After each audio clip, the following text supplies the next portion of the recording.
I think it's time for a small update. It was around this time last year that the seeds, or at least the ideas for the International Pear project were sown, because this time last year I was doing what I'm doing right now, grafting rare pear trees to try and help preserve them.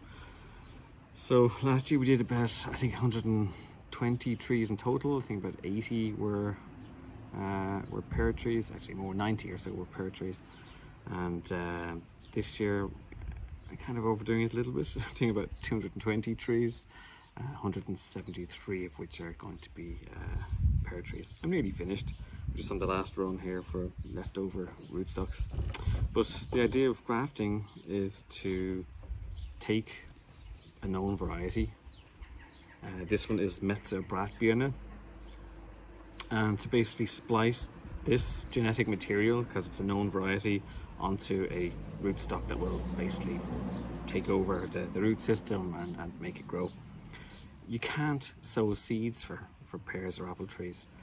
The only way that you're going to make it stay true to the variety that it is to do this vegetative propagation, like basically taking cuttings.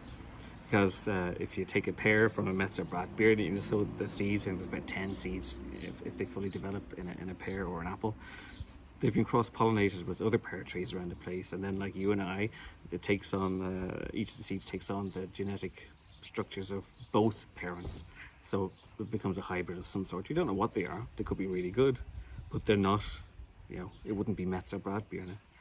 So I always found grafting kind of magical in a way, because you're propagating something that has been around for hundreds and hundreds of years in some cases. So we've got, actually the other day I did one, a Gelbe Wadelbirne from Switzerland. This was first mentioned in 1400. So first written description of it was probably around for a while before that. And I think that's just amazing that these things are still around, but it's only through the actions of people, whether it's orchardists or, I think more recently, it's going to be cider and perry makers who kind of really want to preserve these old varieties and bring them to drinkers and that type of thing. So we all do our little part in trying to preserve these things, and there's not many people doing it, I guess.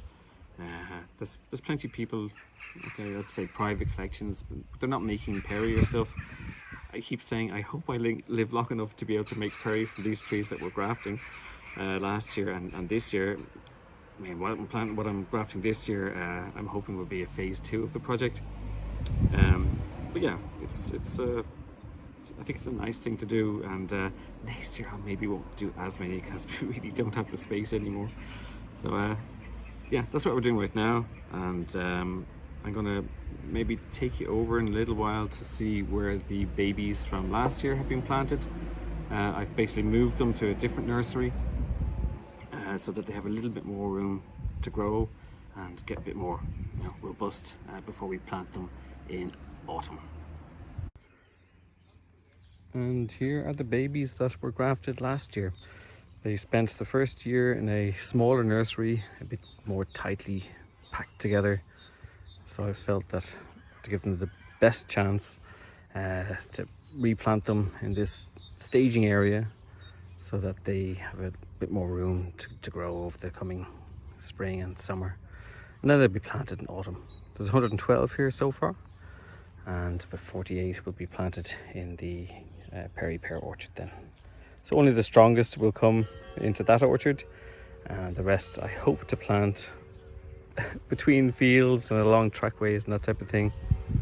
But they got a really good start last year, nice and healthy.